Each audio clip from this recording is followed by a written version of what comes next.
오늘 세상을 보는 유리한 제목으로 말씀을 나누겠습니다.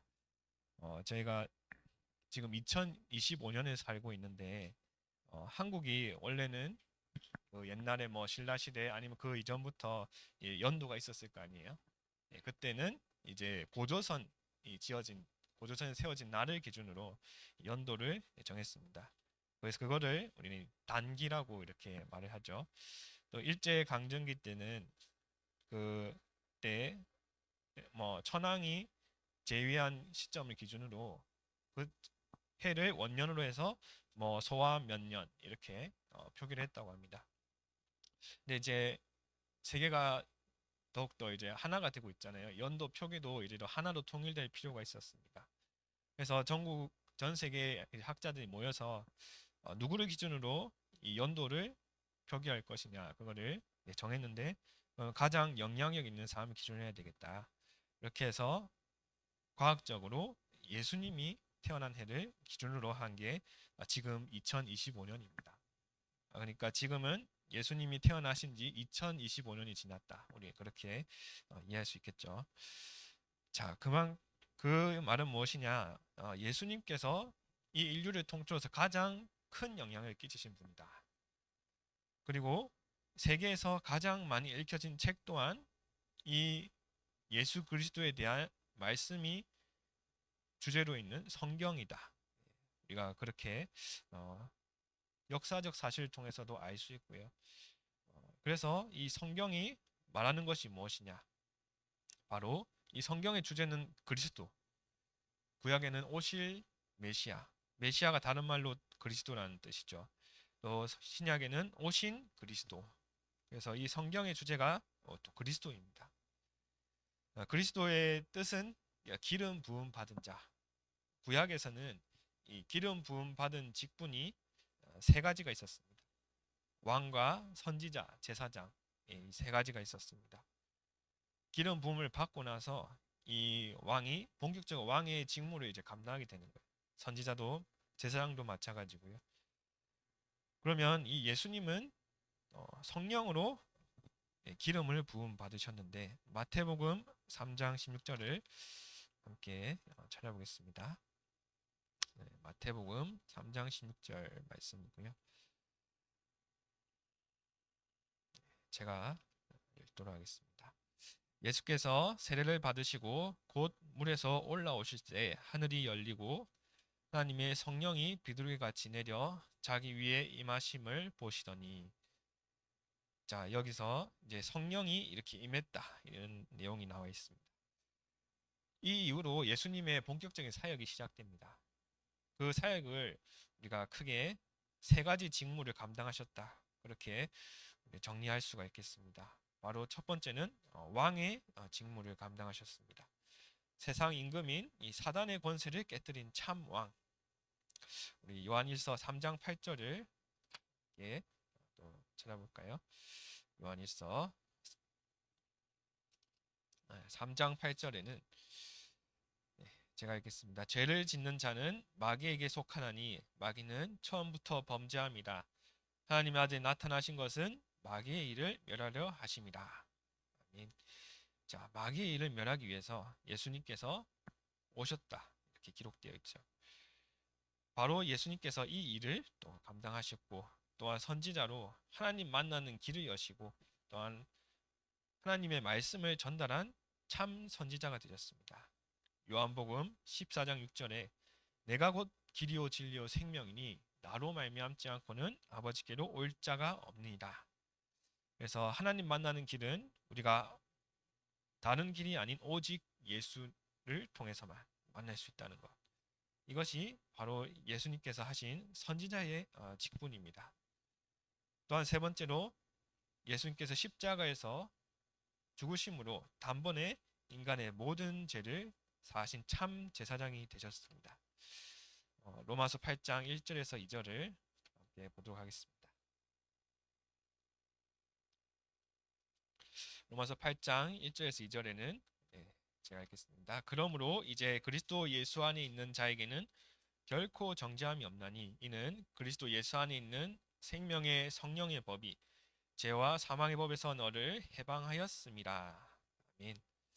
그리스도 예수 안에 있는 자, 바로 예수님을 믿고 영접한 자는 이제 정죄함이 없다. 죄를 지었는데 그 죄를 더 이상 묻지 않겠다. 이런 뜻이 되겠죠. 그래서 그것이 죄와 사망의 법에서 너를 해방한 것이 된다. 예수님께서 바로 이 세 가지 직분을 감당하셨기 때문에 바로 예수가 그리스도라는 사실이 명확해진 것입니다. 성경적으로 우리가 왜 예수가 그리스도인지 그 사실이 이 시간 더욱더 정리되는 시간이 되길 바랍니다. 세상에는 그래서 돈이면 되고 또 권력이면 되는 줄 알고 많은 사람들이 그걸 쫓아 살아가고 있습니다. 대표적으로 역사의 나폴레옹이라는 인물은 뭐 초대 황제가 되었어요. 프랑스의 초대 황제가 되었는데 나중에 그 끝이 참 비참했어요. 그래서 한 고백이 저 바다에 부는 바람은 인간의 한숨 소리고 바닷물은 인간이 흘린 눈물이다. 얼마나 그 슬펐으면 이런 고백까지 했을까요? 야, 이렇게 성공을 쫓아서 살아간 세상의 성공자들이 결국 이렇게 비참한 말로를 맞이하는 것을 우리가 심심찮게 확인을 할 수가 있습니다. 어떤 성경이 말하는 성공자가 무엇이냐? 대표적으로 바울은 그리스도를 얻었기 때문에 내가 자랑하던 것을 배설물로 여긴다. 그렇다면 그리스도가 얼마나 가치 있는 거길래 내가 지금 자랑할 수 있는 부분도 있잖아요. 그것까지 이제 배설물로 여기는지 우리 엠트리 예배를 통해서 이 그리스도에 대한 가치가 더욱더 분명해지는 은혜가 있길 바랍니다. 어, 우리가 어려움 당할 때는 뭔가를 찾게 되잖아요. 해답을 찾게 되는데 사실 우리가 해답을 찾는 것도 한계가 있어요. 어떤 때는 답이 안 보일 때가 참 계속해서 찾아올 겁니다. 우리 그때가 사실 축복받을 절호의 찬스예요. 바로 그리스도를 붙잡을 기회가 되는 것입니다. 그렇게 그리스도를 붙잡고 하나님께서 주시는 응답과 증거를 하나둘 보게 되면 정말 이 그리스도로 되는구나. 이 그리스도면 내게 아무 문제 없는 거구나. 이렇게 하나둘 결론이 내려지게 되죠. 그게 계속해서 내게 가치가 더욱더 분명해지면 바울처럼 이렇게까지 우리 렘트로 고백하게 될 줄 믿습니다. 그래서 렘넌트는 세상 보는 눈이 달라야 됩니다. 첫 번째로 이 세상의 일과 일터 현장은 하나님이 주신 선물. 그래서 지금 렘넌트들이 학교 또 생활하고 있고 또한 직장에 또 출근하는 분들도 계시죠. 하나님께서 나를 파송한 곳이다. 우리가 이렇게 먼저 정리를 해놓고 현장을 들어가야 됩니다. 또한 만약에 내가 사장이다. 그러면 내 사업은 하나님인 것인데 하나님이 나를 사장으로 세우신 것이다. 그렇다면 이거는 어떻게 보면 당연한 거죠. 하나님께서 모든 만물을 주관하시고 또한 생사화복을 주관하시는데 거기서 내가 어떤 한 부분에 청직의 역할을 맡은 겁니다. 다윗은 그래서 사무엘상 17장 37절에 보면 내가 양을 치고 있는 그 일터에 있을 때 하나님이 나와 함께 하심으로 나를 위기에서 보호해 주셨다. 이런 고백을 하게 됩니다. 우리가 하나님께서 나를 보내셨다면 그곳에 하나님의 분명한 계획이 있음을 먼저 확신하고 가야 되고요. 기도하고 가야 됩니다. 그곳에 뭐 사람을 만날 거 아니에요. 우리가 뭐 어느 곳을 가든지 사람을 만날 거기 때문에 그곳에 전도문이 열리도록 기도를 해야 되고요. 그 속에서 하나님께서 분명히 증거를 주실 겁니다. 물론 뭐 힘든 부분이 계속 찾아올 거지만 기도한다면 하나님께서는 분명히 넘어갈 수 있도록 힘을 주시고 또한 증거를 주실 겁니다. 자, 거기서 그렇게 내가 최고의 역사를 이루는 그런 응답까지 받아야 되겠죠. 백화점 왕 워너메이커는 내 직장은 하나님의 일터다 이런 고백을 했습니다. 이 사람이 처음에는 아주 낮은 곳, 제일 낮은 곳에서 점원으로부터 시작했는데 나중에는 그 가게를 인수받고 나중에 백화점까지 세워서 백화점 왕이라는 뭐 별명까지 얻게 됐죠. 나중에는 뭐 장관이라는 직책까지, 예, 추천을 받아서 장관직도 수행을 했습니다. 우리 렘트들이 그리스도 누리는 이 비밀 가지고 하나님께서 나를 보내신 그곳에 어, 그리스도의 빛을 바라는 그런 응답이 있길 바랍니다. 자, 이것이 우리 렘트의 첫 번째 세상을 보는 눈이고요. 두 번째는 고린도후서 4장 3절에서 5절에 이 세상 사람들이 망하는 배후에 있는 이 사단의 역사를 보는 눈을 가져야 됩니다. 오늘 4장 4절에 보면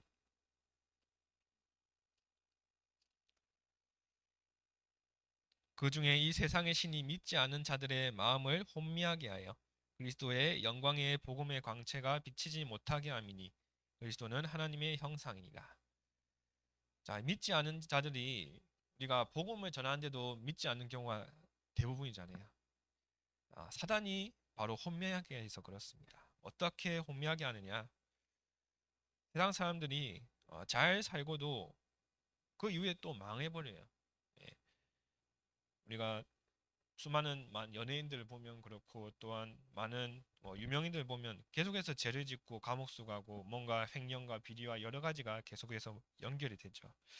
성경에 보면 바벨론이라는 나라가 처음에는 굉장히 강대국이었습니다.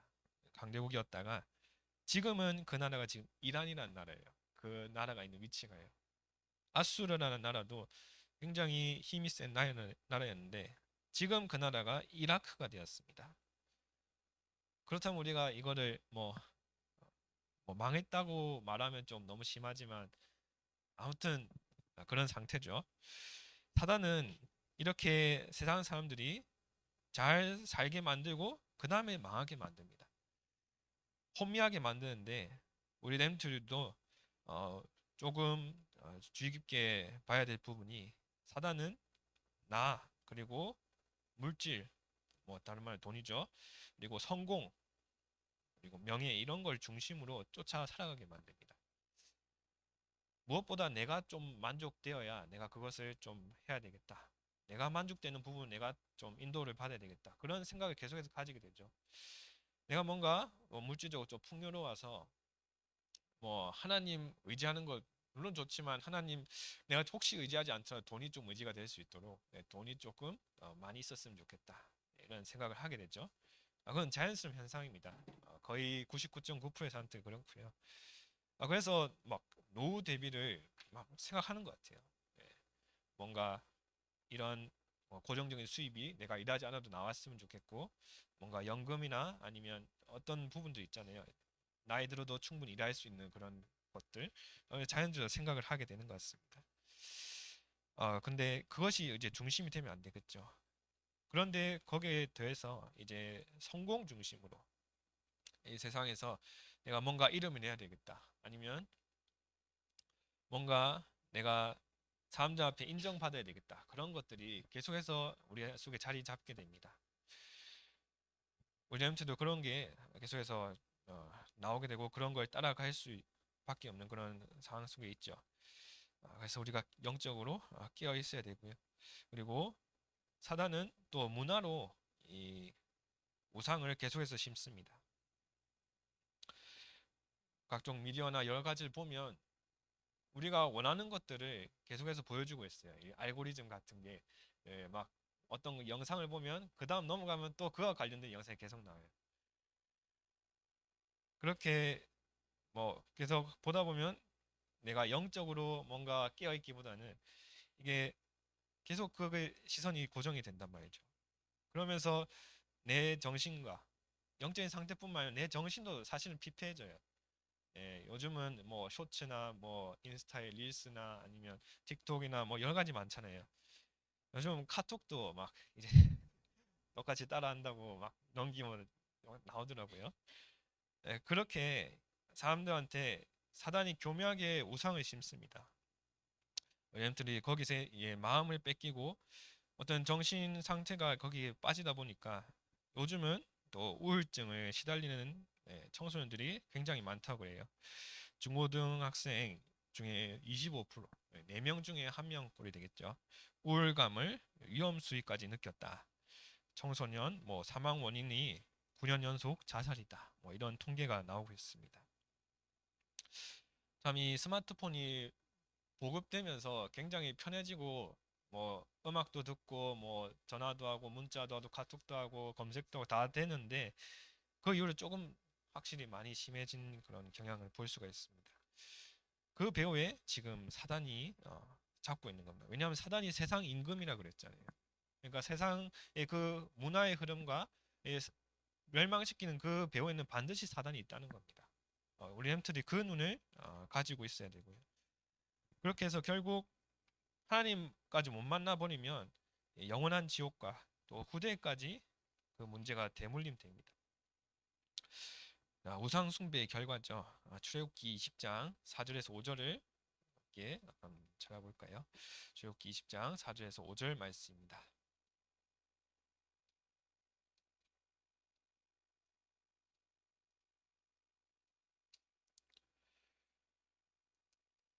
제가 읽겠습니다. 너를 위하여 새긴 우상을 만들지 말고 또 위로 하늘에 있는 것이나 아래로 땅에 있는 것이나 땅 아래 물속에 있는 것들의 어떤 형상도 만들지 말며 그것들에게 절하지 말며 그것들을 섬기지 말라. 나 내 하나님 여호와는 질투하는 하나님인즉 나를 미워하는 자의 죄를 갚되 아버지로부터 아들에게로 3, 4대까지 이르게 하거니라.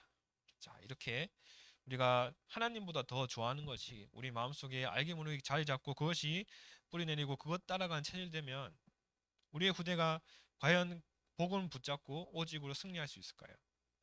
지금 우리가 이 복음을 계속해서 듣는 현장 예배 가운데 있는데 복음을 놓친다면 우리의 후대가 과연 예수 그리스도를 끝까지 믿고 세계복음의 주역을 쓰임 받을 수 있을까요? 예. 우리 엠너들이 그런 질문을 해봐야 돼요. 그래서 지금 예배드리는 시간이 복음이 각인되는 시간이 되어야 될 줄 믿습니다. 그래서 이것에 대한 근본 이유가 요한복음 8장 44절에 하나님 떠난 사람은 너희 아비 마귀라고 예수님이 말씀하셨어요. 예수님이 말씀하셨다는 것은 진리입니다. 진리. 하나님 떠난 사람들의 아비가 마귀이기 때문에 결국 이 그 마귀가 원하는 대로 우상숭배하다 결국 지옥 가고 그 후대까지 멸망받을 수밖에 없는 그 운명 가운데 살아가고 있는 겁니다. 렘트들이 이 눈을 뜨고 지금 세상을 보는 그런 은혜가 있어야 되겠습니다. 세 번째로 고린도후서 4장 1절에서 6절에는 그렇다면 세상 속에 있는 나, 내가 세상 속에 똑같이 살고 있는데 나는 뭐가 다르냐? 나에게 하나님께서 이 빛을 주셨다는 겁니다. 고린도후서 오늘 1절에 보면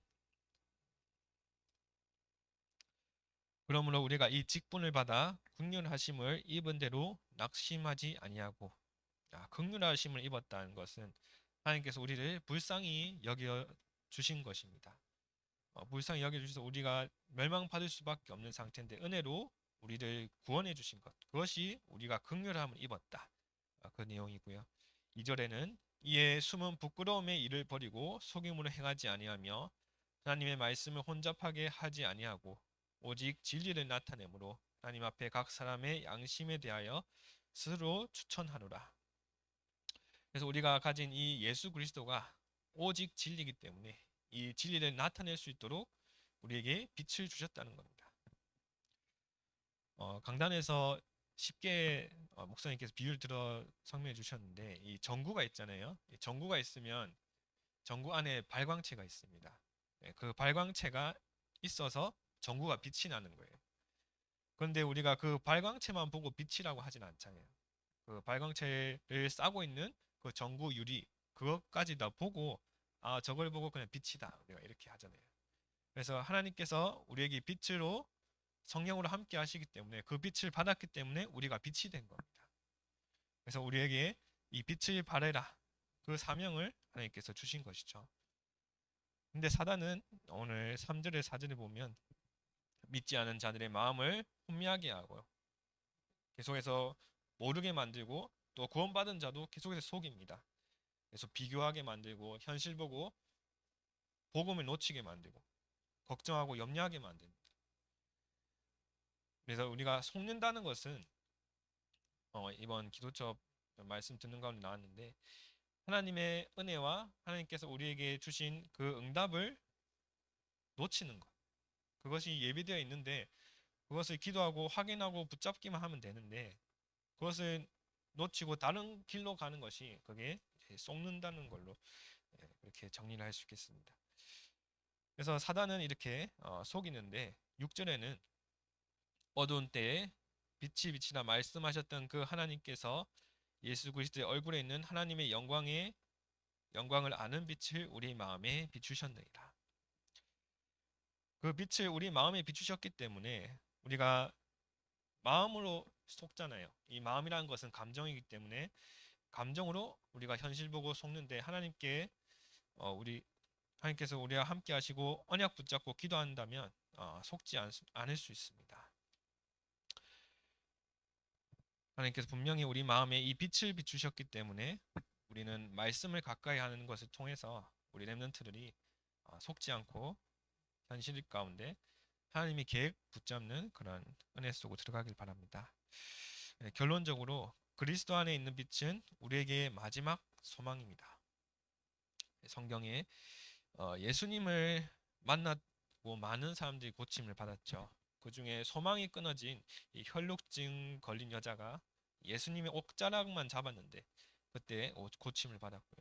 아무것도 가진 것도 없고 가족도 없었던 소경 바디메오가 예수님의 이름을 부르짖고 예수님을 통해서 그 눈먼 것이 고침을 받았습니다. 세상에서 우리가 어떤 많은 축복보다 하나님께서 그리스도께서 우리에게 1분만 축복하신다면 그것이 더 큰 축복으로 우리에게 올 줄 믿으시기 바랍니다. 베드로는 그 체험을 계속해서 받고 본인도 확인을 했죠. 그러니까 고백한 게 예수님이라는 인간이라는 이분을 그리스도다. 이분은 하나님 아들이다. 이렇게 고백을 한 겁니다. 여러분 옆에 있는 사람이 당장 눈에 보이고 육신적으로 별 다를 거 없는 사람을 보고 그리스도라고 할 수 있겠어요? 한번 그 상황을 한번 생각해 보세요. 근데 이 하나님께서 축복하시는 계속 보니까 이 베드로는 이제 확신까지 생긴 거예요. 그래서 이 예수님이 그리스도다. 살아계신 하나님의 아들입니다. 최초로 이 고백을 하게 되었죠. 이 베드로는 결국 이 고백을 통해서 망할 수 없는 신분을 가지게 되었습니다. 예수님께서 베드로에게 축복하시죠. 음부의 권세가 이기지 못할 것이다. 바울 또한 내가 자랑하던 것이 전부 배설물이다. 그리스도를 만나고 이런 고백을 했습니다. 우리가 싸우는 부분이 뭐 영적인 것 때문에 싸우는 건 거의 없는 것 같아요. 네, 보통은 왜 나한테 이런 말을 했니? 왜 나에게 이런 손해를 끼치냐? 뭔가 이익관계, 뭔가 손해되는 부분이 있으면 그것 가지고 싸우지 영적인 것 가지고 싸우진 않습니다. 그래서 이 땅의 것들은 우리를 계속 복음을 놓치게 만들고 또한 영적인 것 놓치게 만드는 부분이 있다 보니까 결국 배설물이다 이렇게까지 바울은 고백이 된 거죠. 우리가 세계복음을 위해서 많은 축복과 육신적인 그런 응답 받아야 되겠지만 우리 속에 그리스도라는 것이 가장 먼저 최고의 가치로 붙잡혀져야 될 줄 믿습니다. 그리스도면 충분하다. 그리스도면 완전하다. 다니엘과 세 친구의 고백이었죠. 내가 죽을지라도 괜찮습니다. 하나님이 나를 안 건져 줄지라도 나는 우상 앞에 절할 수가 없습니다. 다니엘도 죽는 줄 알고도 3번 무릎 꿇고 감사하면서 하나님 앞에 기도했습니다. 그리스도를 알고 누리는 비밀 가지고 성경의 렘넌트처럼 세상 살리는 우리 모든 교사분들 렘넌트 되길 바랍니다. 함께 기도하겠습니다. 그리스도 몰라서 멸망 가운데 빠진 세상을 보는 눈을 열어 주옵소서. 그리스도 알고 누리는 비밀 가지고 현장 살리게 하옵소서. 오늘 또 드릴 예배를 두고 합심으로 기도하겠습니다.